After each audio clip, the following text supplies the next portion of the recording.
സമാധാനം നിങ്ങളോടുകൂടെ. വിശുദ്ധ യോഹന്നാൻ ശ്ലീഹ എഴുതിയ ലേഖനത്തിൽ നിന്നുള്ള വായന. അധ്യായം 1 മുതൽ 4 വരെ തിരുവചനങ്ങൾ.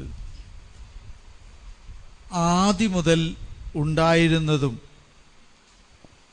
ഞങ്ങൾ കേട്ടതും സ്വന്തം കണ്ണുകൊണ്ട് കണ്ടതും സൂക്ഷിച്ച് വീക്ഷിച്ചതും കൈകൊണ്ട് സ്പർശിച്ചതുമായ ജീവന്റെ വചനത്തെപ്പറ്റി ഞങ്ങൾ അറിയിക്കുന്നു. ജീവൻ വെളിപ്പെട്ടു,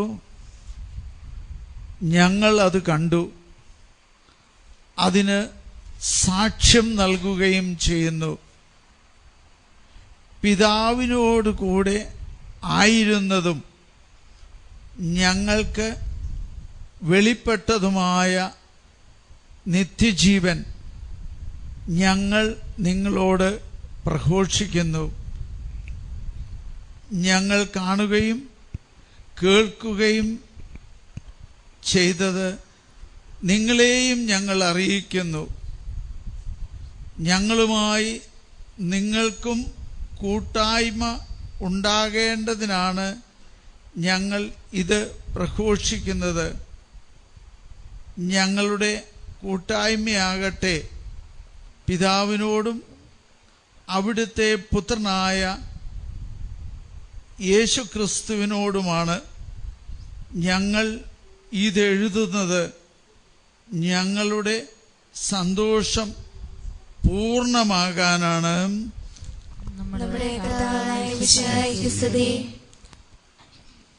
കർത്താവിനാല് ഏറ്റവും സ്നേഹിക്കപ്പെട്ടവരെ, ഒരു നല്ല കാലത്തിലേക്ക് നമ്മൾ വന്നിരിക്കുക.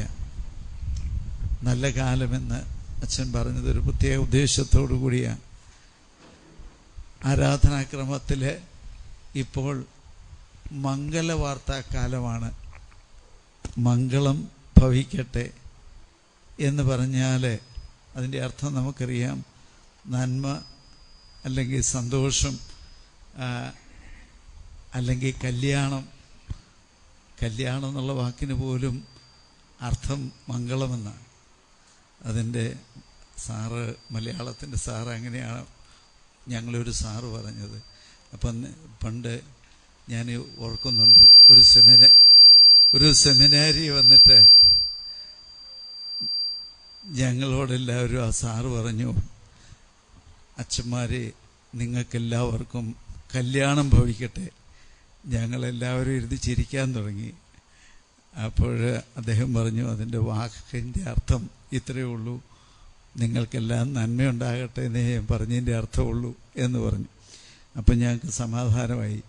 അല്ലെങ്കിൽ അച്ഛന്മാരെല്ലാം കുറച്ച് കഴിയുമ്പോഴത്തേനും കല്യാണം വേണമെന്നോർത്ത് പേടിച്ചു പോയിരിക്കുമ്പോഴാണ് അദ്ദേഹം ഈ ആശയം പറഞ്ഞത്. പ്രിയപ്പെട്ടവരെ,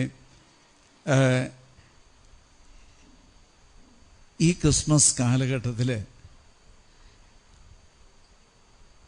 ആദ്യ കാലഘട്ടത്തിൽ അപ്പോസ്തലന്മാർ ഈശോയോട് കൂടെ ആയിരുന്നു.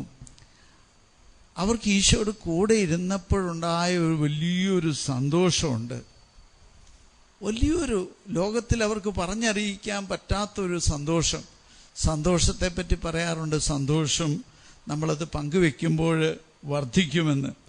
ഇവിടെ അപ്പോസ്തലന്മാർ പറയുക, ഞങ്ങൾക്ക് വലിയൊരു കൂട്ടായ്മയുണ്ടായി. ഏതാ? പിതാവിനോടും അവിടുത്തെ പുത്രനായ യേശുക്രിസ്തുവിനോടുമുള്ള ഒരു കൂട്ടായ്മ. ഇതുവഴി ഞങ്ങൾക്ക് എന്താ ഉണ്ടായത്? ഞങ്ങൾക്ക് വലിയൊരു സന്തോഷം ഉണ്ടായി. ഈ സന്തോഷമാണ് ഞങ്ങൾ നിങ്ങളുമായിട്ട് പങ്കുവയ്ക്കാൻ ആഗ്രഹിക്കുന്നത്. ഇന്ന് ഈ സുവിശേഷം നമുക്കറിയാം, ലോകത്തിൻ്റെ എല്ലാ മുക്കിലും മൂലയിലും എത്തപ്പെടേണ്ട ഒരു യാഥാർത്ഥ്യമാണ്. ഇന്ന് ലോകത്തിൽ നമുക്കറിയാം, സുവിശേഷം ആളുകൾ അറിയാത്തതാണ് ഏറ്റവും വലിയ കുഴപ്പം. സുവിശേഷം അറിയുമ്പോൾ നമുക്കറിയാം, അടുത്ത് നിൽക്കുന്നവൻ എൻ്റെ സഹോദരനാണെന്ന് തിരിച്ചറിയാൻ സാധിക്കുക. പണ്ട് ഞാൻ മദ്യത്തിനെതിരെ പ്രവർത്തിച്ചുകൊണ്ടിരുന്നൊരു കാലഘട്ടത്തിൽ ഞാൻ പെട്ടെന്ന് ഓർത്തുപോയി. ഞാനൊരു മുസ്ലിങ്ങളുടെ ഒരു പള്ളിയിൽ ചെന്നു. അപ്പോൾ ഞാൻ പറഞ്ഞു, ഞാനൊരു ക്രൈസ്തവ വിശ്വാസിയാണ്, എന്നാൽ ഇവിടെ ഇരിക്കുന്ന അധികം ആളുകളും ക്രിസ്ത്യാനികൾ തന്നെയാണെന്ന് പറഞ്ഞപ്പോൾ അവരെല്ലാവരും അത്ഭുതപ്പെടാൻ തുടങ്ങി. ഞാൻ അവരെ കണ്ണുകളിലെല്ലാം നോക്കി. അപ്പം നിങ്ങളുടെ ചിരി കണ്ടാൽ തന്നെ അറിയാം നിങ്ങളെല്ലാം ക്രിസ്ത്യാനികളാണ് എന്ന്. എന്നിട്ട് ഞാൻ അവരോട് പറഞ്ഞു, യേശു ക്രിസ്തു പറഞ്ഞൊരു വചനമുണ്ട്, നിങ്ങൾക്ക് സ്നേഹമുണ്ടെങ്കിൽ നിങ്ങൾ എൻ്റെ ശിഷ്യന്മാരാണ്. അപ്പോൾ ആരുടെ ഉള്ളിലെങ്കിലും അല്പം സ്നേഹം ഉണ്ടായിപ്പോയി പരസ്പരം സ്നേഹിക്കാൻ ആരെങ്കിലും പഠിച്ചു പോയിട്ടുണ്ടെങ്കിൽ അവൻ ഈ നേരിട്ട് ക്രൈസ്തവ സഭയിൽ അംഗമായില്ലെങ്കിലും സ്നേഹിക്കുന്ന സകല മനുഷ്യരും ക്രിസ്ത്യാനികളാണ് എന്ന് ഞാൻ പറഞ്ഞപ്പോൾ അവരെല്ലാവരും നോക്കിയിരുന്നു. യഥാർത്ഥത്തിൽ സ്നേഹം ലോകത്തിലുണ്ടാകുമ്പോൾ യോഹന്നാൻ പറഞ്ഞു, ദൈവം സ്നേഹമാണ്. അപ്പോൾ ഈ യാഥാർത്ഥ്യം നമ്മൾ ഓരോരുത്തരും തിരിച്ചറിഞ്ഞാൽ ഈ സ്നേഹിക്കുന്ന ദൈവത്തിൻ്റെ സ്നേഹം ലോകം മുഴുവനും എത്തിച്ചേരണം. പക്ഷേ നമ്മൾ വെറുതെ യാക്കോബിൻ്റെ ലേഖനത്തിൽ 1-ാമത്തെ അധ്യായത്തിൽ പറയുന്ന ഒരു വലിയ സംഭവമുണ്ട്. നമ്മൾ ചുമ്മാതെ ഇങ്ങനെ പറഞ്ഞിട്ട് കാര്യമില്ല. നിങ്ങൾ 1:22 ഇങ്ങനെയാണ് പറയുന്നത്, നിങ്ങൾ വചനം കേൾക്കുക മാത്രം ചെയ്യുന്ന ആത്മവഞ്ചകരാകരുത് എന്നാ പറയുക. നിങ്ങൾ വചനം കേൾക്കുക മാത്രം ചെയ്യുന്ന ആത്മവഞ്ചകരാകാതെ അത് അനുവർത്തിക്കുന്നവരായിരിക്കും. അതാണ് നമ്മളിപ്പോഴും ഓർക്കേണ്ടത്. കുറേ വചനം ഇങ്ങനെ കേട്ടു, ഒരുപാട് സ്ഥലത്ത് എഫാത്തെ വന്ന് കേട്ടു, ബഥാനിയായി പോയി കേട്ടു, സിയോനിൽ പോയി കേട്ടു. ഇതെല്ലാം കേട്ടു പോകുന്നതേ ഉള്ളെങ്കിൽ ഒരു കാര്യമില്ല. എൻ്റെ ജീവിതത്തിൽ വചനം കേട്ട് നമ്മൾ ആത്മവഞ്ചനം നടത്തുന്നവരാകാതെ വചനം അനുവർത്തിക്കുന്നവരാകുക.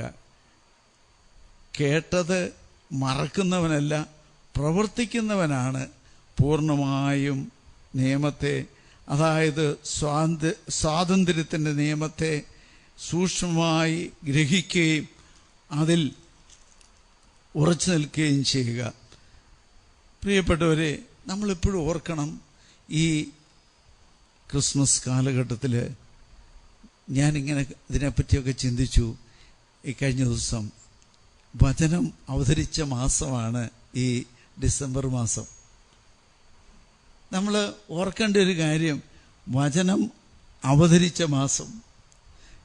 ഹൈന്ദവർ രാമായണ മാസം എന്നൊക്കെ പറയുന്ന പോലെ നമ്മൾ ചിന്തിക്കേണ്ട ഒരു കാര്യമാണ്. എല്ലാ വീട്ടിലും ഒരു അരമണിക്കൂറെങ്കിലും വചനം വായിക്കുന്ന ഒരു ശൈലി ഈ ഒരു മാസം നമുക്ക് കണ്ടെത്താൻ പറ്റുകയാണെങ്കിൽ വലിയ കാര്യമല്ലേ? നമ്മളൊന്ന് ചിന്തിച്ച് നോക്കേണ്ടതാണ്. വീടിൻ്റെ ചുറ്റുമൊക്കെ നടന്ന് ഉറക്കെന്ന് വചനം വായിപ്പിക്കുക പിള്ളേരെ കൊണ്ട്. അതുകൊണ്ട് നമ്മൾ വചനം, നമുക്കറിയാം, നമ്മളെ വിശുദ്ധീകരിക്കുന്ന യോഹന്നാൻ 15-ാം അധ്യായത്തിൽ 3-ാമത്തെ തിരുവചനത്തിൽ പറയുന്നുണ്ട്. നമുക്കറിയാം, വചനം വഴിയാണ് നമ്മൾ വിശുദ്ധീകരിക്കപ്പെടുന്നത്. വചനത്താലാണ് അവിടെ വിശുദ്ധീകരിക്കപ്പെടുന്നത്, ദൈവവചനം കൊണ്ട്.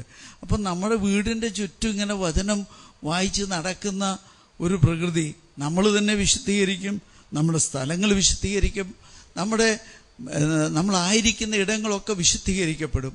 അപ്പോൾ ദൈവവചനത്താൽ വിശുദ്ധീകരിക്കപ്പെടുന്ന ഒരു ജനമായിട്ട് ഈ രാമായണ മാസം എന്ന് നമ്മുടെ ഇന്ത്യയിലെ ഹൈന്ദവർ വിശ്വസിക്കുന്ന പോലെ ദൈവപുത്രൻ ഈ ഭൂമിയിൽ അവതരിച്ചത് അനുസ്മരിക്കുന്ന ഈ ഡിസംബർ മാസം നമുക്കും വചനമാസമായി കൊണ്ടാടേണ്ടതല്ലേ എന്ന് നമ്മൾ ചിന്തിക്കേണ്ട ഒരു കാലഘട്ടമായിട്ടുണ്ട്.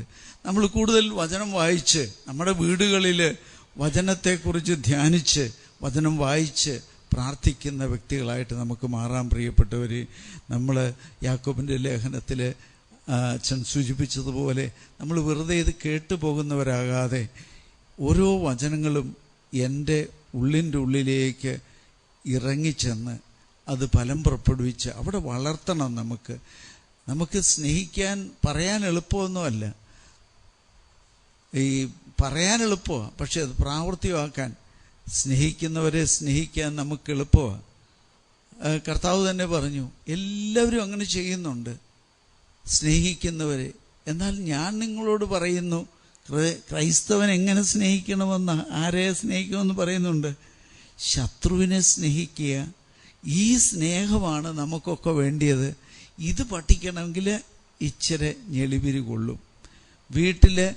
ഞാൻ വീട്ടിൽ ചെല്ലുമ്പം എൻ്റെ സഹോദരൻ എന്നെ തെറി പറഞ്ഞാൽ ആ സഹോദരൻ്റെ അടുക്ക വീണ്ടും ഒന്ന് കയറി ചെല്ലാൻ നമുക്ക് പലപ്പോഴും മടിയാകും. അല്ലെ ഒരു സഹോദരി എന്നെ കുറ്റം പറഞ്ഞാൽ വേണ്ട, അങ്ങോട്ട് പോകണ്ട, അവരവിടെ ഇരുന്ന് തെറി പറഞ്ഞുകൊണ്ടിരുന്നോട്ടെ. നമ്മളും അങ്ങനെയാണ്. നമ്മളൊക്കെ സ്നേഹിക്കുന്നവർക്ക് സ്നേഹം വാരി വിളമ്പി കൊടുക്കും, നല്ല ഭക്ഷണം കൊടുക്കും, നല്ല സ്നേഹം കൊടുക്കും, എല്ലാം. പക്ഷേ നമ്മളെല്ലാം ഓർക്കേണ്ട ഒരു കാര്യമുണ്ട് പ്രിയപ്പെട്ടവരെ. ദൈവം തമ്പുരാന് നമ്മളൊന്നും അത്ര സ്നേഹമായിട്ട് പ്രവർത്തിച്ചില്ലെങ്കിൽ പോലും നമ്മളെ സ്നേഹിച്ചു. അവിടുന്ന് വേണമെങ്കിൽ നമ്മൾ യെശയ്യായുടെ പുസ്തകത്തിൽ നമ്മൾ വായിക്കുന്നുണ്ട്, 5-ാമത്തെ അധ്യായത്തിൽ സ്വർഗത്തിൻ്റെ ഒരു വലിയ ദർശനമുണ്ടായ ഇത് പ്രവാചകൻ പറയുന്നത് നമ്മൾ ഓർക്കുന്നുണ്ട്. നിരന്തരം സ്തുതികൾ മുഴങ്ങുന്ന ആ സ്വർഗത്തിൽ പരിശുദ്ധൻ പരിശുദ്ധൻ പരിശുദ്ധൻ എന്ന് കേട്ട് അവിടെ പിതാവിൻ്റെ അടുക്കൽ പിതാവിൻ്റെ മടിയിലിരുന്ന് വളരെ സുഖമായിട്ടിരിക്കാമായിരുന്ന ദൈവപുത്രൻ ദൈവത്തോടുള്ള ഈ സമാനത വലിയ കാര്യമാക്കി കണക്കാക്കിയില്ല എന്ന് നമ്മൾ തിരുവചനത്തിൽ വായിക്കുന്നുണ്ട്. അവിടുന്ന് തന്നെ ശൂന്യനാക്കി ദാസന്റെ രൂപം സ്വീകരിച്ചു. അതുകൊണ്ട് ഏറ്റവും താഴ്ന്ന തലത്തിലേക്ക് ഈ ലോകത്തിലെ ദൈവത്തിനൊരു വലിയ ആഗ്രഹം ഉണ്ടായിരുന്നു. എന്താ? തൻ്റെ പുത്രനെ നോക്കി ആരും അസൂയപ്പെടരുത്. ഇന്ന് നമ്മൾ ചിലപ്പം വീടുണ്ടാക്കുമ്പോൾ എൻ്റെ വീട് നോക്കി എല്ലാവരും ഗംഭീരമാണെന്ന് പറയണം. പക്ഷേ ഈ ദൈവപിതാവിനൊരു നിർബന്ധം ഉണ്ടായിരുന്നു, എൻ്റെ മകനെ നോക്കി ആരും അസൂയപ്പെടരുത്. അതുകൊണ്ട് ദൈവപിതാവ് ഒരു പണി ചെയ്തു. അവന് വീട് പോലും കൊടുത്തില്ല, കിടക്കാനൊരു വീട് പോലും കൊടുത്തില്ല, നല്ല ഉടുപ്പ് കൊടുത്തില്ല, പഴന്തുണി, കച്ചിത്തുറു, ഇതെല്ലാം കൊടുത്തു. ഇത് കണ്ട് ഇതിനേക്കാളും താഴ്ന്ന അവസ്ഥയിലേക്ക് ലോകത്തിൽ ആർക്കും താഴാൻ പറ്റത്തില്ല. ഈ താഴ്ന്ന അവസ്ഥ എന്ന് പറഞ്ഞാൽ എത്രമാത്രം മനുഷ്യന് താഴാവോ അത്രമാത്രം താഴ്ന്ന അവസ്ഥയിലേക്ക് ദൈവം അവനെ പിറക്കാനായിട്ട് വിട്ടുകൊടുത്തു. അതാണ് ദൈവത്തിൻ്റെ പ്രവൃത്തി. പ്രിയപ്പെട്ടവരെ, ഈ ദൈവം തമ്പുരാൻ്റെ ഈ വലിയ മഹത്വം അറിയിക്കുന്ന തിരുനാളാണ് നമ്മൾ ആഘോഷിക്കാനായിട്ട് ഒരുങ്ങുന്നത്. നമുക്ക് നമ്മുടെ ജീവിതത്തിൽ ഈ വലിയ എളിമയുടെ ചൈതന്യം സ്വന്തമാക്കാൻ നമുക്ക് ശ്രമിക്കാം. ഇനിയുള്ള ഈ കാലഘട്ടങ്ങളിൽ കൂടുതൽ വചനം വായിക്കുക മാത്രമല്ല, അത് ധ്യാനിച്ച് സ്വന്തമാക്കി ഹൃദയത്തിൽ സൂക്ഷിച്ച് നമുക്ക് അതനുസരിച്ച് ജീവിക്കാൻ നമുക്ക് ഓരോരുത്തർക്കും നമ്മുടെ കഴിവിൻ്റെ പരമാവധി നമുക്ക് പരിശ്രമിക്കാം. ഓരോ കാര്യങ്ങൾ നമുക്ക് പലതും വേണ്ടെന്ന് വെക്കാൻ, ഇന്ന് വലിയ കൂടുതൽ വേണമെന്ന് ആഗ്രഹിക്കുമ്പോൾ കുറച്ചു മതി എന്ന് തീരുമാനിച്ച് ജീവിക്കാൻ നമ്മളൊക്കെ ഓരോരോ പരിശ്രമം നടത്തണം. അതിന് ദൈവം നമുക്കൊക്കെ ശക്തി നൽകട്ടെ.